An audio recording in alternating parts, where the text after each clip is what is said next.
8 महीने तुम्हारे ऐसे ही जा चुके हैं, कल से पढ़ूंगा बोलते, और तुम अभी भी सीरियस नहीं हुए ना, तो बचे हुए 2 से 3 महीने ये भी ऐसे ही जाने वाले हैं।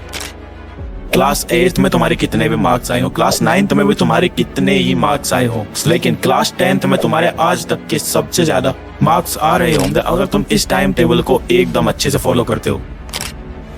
हाँ भी क्लास 10 फॉलो। तो आगे एक और वीडियो देखने के लिए, जब से तुम्हारी क्लास 10 स्टार्ट हुई है अभी तक तुमने कितने वीडियोस देख लिए होंगे। ऐसे वीडियोस देखते हो, एक दिन टाइम टेबल को फॉलो करते हो, उसके बाद फिर से वही पुराना रूटीन चल। कब तक चलेगा ऐसा? मैं तो कहता हूँ इस वीडियो को भी यहीं पर ही बंद कर दो अभी, अगर तुम्हें ये नहीं फॉलो करना तो। बिकॉज एग्जीक्यूशन अगर नहीं कर रहे ना तुम, तो क्या ही मतलब है इस वीडियो को देखने का। और सच सच बताना, अभी तक तुमने कितने वीडियोस देखे होंगे ऐसी, कमेंट करना जरूर। पता है आज के टाइम पर प्रॉब्लम क्या है, तुम्हारे लिए यूट्यूब पर इतना कॉन्टेंट पड़ा है कि तुम हर चीज को देखे जा रहे हो। कोई स्ट्रेटजी आ रही है तो उसको भी देख रहे हो, हम किसी का टाइम टेबल फॉलो करने की ट्राई कर रहे हो। ये तो वही बात हो गई ना, तुम्हें इतना सारा खाना मिल रहा है कि तुम जबरदस्ती खाए जा रहे हो।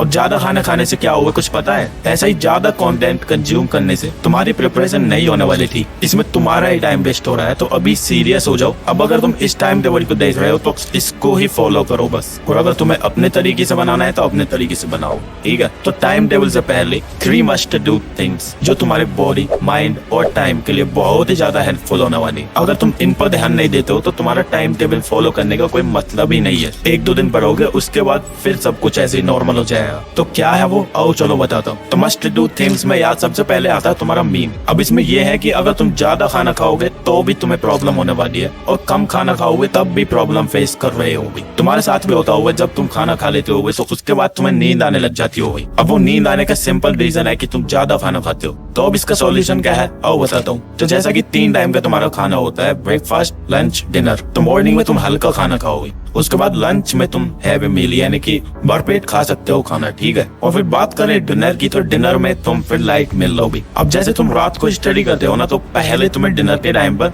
हल्का खाना खाना है, थोड़ा बहुत खाओ, बाकी का बाद के लिए रख दो। अगर तुम्हें बाद में भूख लगती है तो स्टडी कंप्लीट होने के बाद खाना। अब ये लाइट मील, हैवी मील क्या है तुम अपने स्क्रीन पर देख सकते हो। ये तुम्हारी लाइट मील है और ये तुम्हारा हैवी मील। तो जैसा मैंने बोला है ऐसा ही करना, ठीक है? अब सेकंड मस्ट डू थिंग होने वाली है तुम्हारे माइंड के लिए। इससे तुम्हारे माइंड में जो नेगेटिव थॉट्स आते हैं ना, फालतू के जो खिचड़ी पकती रहती है तुम्हारे दिमाग में, वो खत्म हो जाएगी। तुम अपने स्कूल में अच्छे से लेक्चर्स पर फोकस कर पाओगे, जो भी कुछ तुम पढ़ोगे उसको अच्छे से पढ़ पाओगे, लंबे टाइम तक याद रख पाओगे। अच्छा, तो अब वो है क्या चीज ऐसी? तो वो है यार मेडिटेशन। अब ये क्या होता है अगर तुम्हें नहीं पता, तो तुम्हें क्या करना है, जब तुम मॉर्निंग में उठते हो ना, तो तुम्हें बस 5 मिनट से 15 मिनट तक एक शांत जगह पर बैठ जाना है और अपनी आंखें बंद करनी है और अपनी ब्रीथिंग पर फोकस करना है बस, और अपने माइंड को एकदम खाली रखना है। अब फिर भी थॉट्स आ रहे हैं तो तुम कोई नेम अपने माइंड में चैंटिंग कर सकते हो, जैसे ओम बोल सकते हो तुम, या जो भी तुम्हें अच्छा लगता हो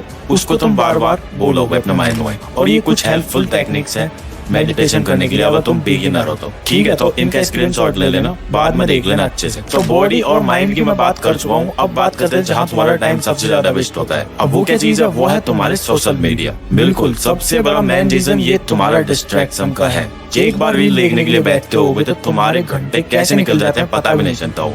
ऐसा ही होता है ना? कमेंट से बताना जरा, अगर होता है तो तुम्हें इस चीज को कम करने की जरूरत है। एकदम तो तुम इसे जड़ से खत्म नहीं कर पाओगे, लेकिन तुम इसको धीरे धीरे खत्म कर सकते हो। वो कैसे, मैंने इस वाली वीडियो में बताया हुआ है, इसको जाके देख लेना, तुम्हें सब कुछ क्लियर हो जाएगा कैसे डिस्ट्रैक्शंस को कम करना है। तो ये 3 मस्ट डू थिंग्स थी, इनको अच्छे से ध्यान में रखना और जो जो मैंने बताया वो करना। अब तुम्हें टाइम टेबल बताता हूँ। तो बेसिकली यार ये टाइम टेबल तुम्हारा होने वाला है मॉर्निंग का। इवनिंग वाला भी बताऊंगा, वो वीडियो के लास्ट में बताऊंगा, तो बने रहना। यार मॉर्निंग में तुम्हें जल्दी उठना है। अब जल्दी इतना भी नहीं उठना है कि तुम 3 या 4 बजे उठ गए। मैं खुद नहीं उठ पाता अभी भी, बट मेरा रीजन अलग है, मुझे रात को काम करना पड़ता है, ठीक है ना? अब मॉर्निंग में मुझे कहीं इतना कुछ जाना नहीं होता, तो मैं आराम से 8 बजे तक उठता हूँ। अब कॉलेज वगैरह हफ्ते में 2 या 3 दिन चला गया बस, तो कॉलेज में 10 बजे से स्टार्ट होता है। तो इसीलिए तुम्हारा तो स्कूल है, तुम्हें मॉर्निंग में जल्दी उठना है। अब जल्दी उठना क्यों है? क्योंकि जितना जल्दी तुम उठोगे ना, उतना ही ज्यादा टाइम होगा तुम्हारे पास पूरे दिन में। तो देखो यार, डिसेंट टाइम पर तुम्हें उठना है। तुम उठोगे 5 o'clock, उसके बाद 15 मिनट में तुम फ्रेश होगे, फिर तुम्हें बैठ जाना है मेडिटेशन करने के लिए। कितने टाइम के लिए करना है? स्टार्टिंग तुम 5 मिनट से करोगे और एंडिंग तुम 15 मिनट तक ले जाओगे, और ये धीरे धीरे ही होगा। बिकॉज जब तुम स्टार्टिंग में बैठोगे ना, तो तुम्हारे माइंड में थॉट्स चलते ही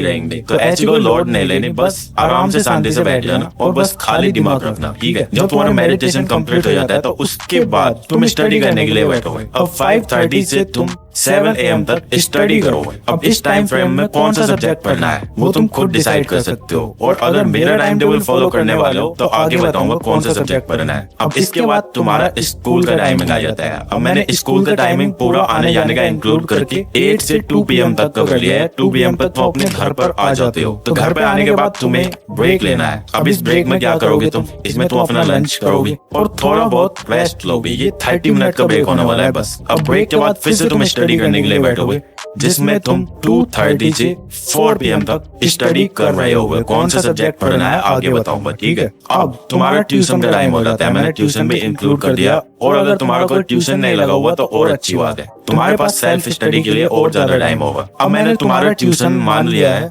4 PM से लेके 7 PM तक। इस टाइम फ्रेम में तुम ट्यूशन जाते हो, ट्यूशन से घर भी आ जाते हो 7 PM तक, ठीक है। अब इसमें तुम्हें फिर डिनर करना है। अगले 30 मिनट के अंदर तुम डिनर कर आके स्टडी करने के लिए बैठ जाओगे 7:30 तक। अब 7:30 से 9 PM तक तुम फिर से स्टडी करोगे। तो अपने हिसाब से सब्जेक्ट अरेंज कर लेना कौन सा सब्जेक्ट तुम इस टाइम पर पढ़ोगे, ठीक है। इसके बाद फिर तुम 15 मिनट का ब्रेक लोगे और फिर से स्टडी करने के लिए बैठ जाओगे अगले 30 मिनट के लिए बस। अब इस 30 मिनट में कौन सा सब्जेक्ट पढ़ना है वो तुम खुद अरेंज करो, नहीं तो मैं आगे बताऊंगा ही। जो तुम्हारी 30 मिनट की स्टडी कंप्लीट हो जाती है तो उसके बाद तुम 10 PM तक सो जाओगे और फिर नेक्स्ट डे फिर से वही रूटीन चालू, ठीक है। तो अब देखो मैंने तुम्हें ये मोटा मोटा आइडिया दे दिया है कि तुम्हें किस तरह से पढ़ना है। अब इसमें तुम अपने हिसाब से भी सब्जेक्ट अरेंज कर सकते हो, लेकिन तुम चाहते हो कि मैं तुम्हें बताऊं तो सुनो। सबसे पहले आ जाओ मॉर्निंग में। तो मॉर्निंग में जो तुम्हारा स्टडी स्लॉट है ना, उसमें तुम 2 सब्जेक्ट को कवर करोगे।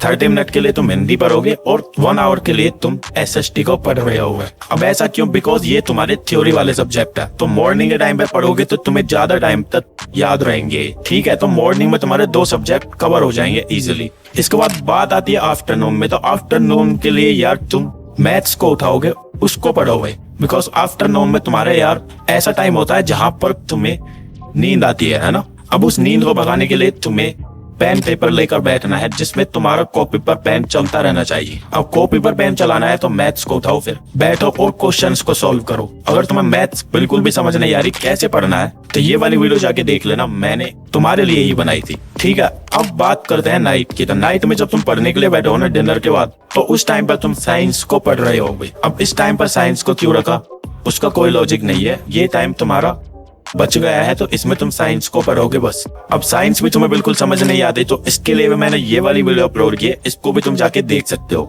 ठीक है। अब तुम्हारा लास्ट वाला स्लॉट बचता है जो 30 मिनट स्टडी का है। उसमें तुम खुद ही समझ गए होगे। अब जो तुम्हारा सब्जेक्ट बचा है वो है तुम्हारा इंग्लिश। तो इस 30 मिनट के अंदर तुम इंग्लिश को अच्छे से पढ़ रहे होगे बस। अब बचा ही क्या है, बाकी के जो ये सब्जेक्ट बच जाते हैं तुम्हारे, उनको तुम एग्जाम से 1-2 दिन पहले पढ़ के भी अच्छे से फोड़ सकते हो, ठीक है। अब इसके बाद इवनिंग वाले बच्चों की बात करते हैं। तो तुम्हारे लिए यार टाइम टेबल कुछ इस तरह से है, तुम अपने स्क्रीन पर देख सकते हो। तुम्हें मॉर्निंग में ही ज्यादा सब्जेक्ट को कवर करना है तो इसका तुम स्क्रीनशॉट ले लेना और फिर अच्छे से पढ़ना बस। बाकी वीडियो पर अभी तक बने हो तो कमेंट कर देना, मुझे भी तो पता चल रहा है कि कौन सा बच्चा है जो अपनी स्टडी को लेकर सीरियस हो चुका है। तो बस अब आग लगाने का टाइम आ चुका है, अच्छे से मिलकर हम एग्जाम को फोड़ रहे होंगे। बाकी तुम्हें कोई और प्रॉब्लम है तो कमेंट कर देना, मैं नेक्स्ट वीडियो बना दूंगा। और तुम्हारी स्क्रीन पर ये वीडियो शो हो रही होंगी, इनको भी देख लेना, ये तुम्हारे लिए ही बनाई रहेंगी। बाकी चलो मिलते हैं नेक्स्ट वीडियो में, तब तक के लिए keep running, keep studying, keep smiling.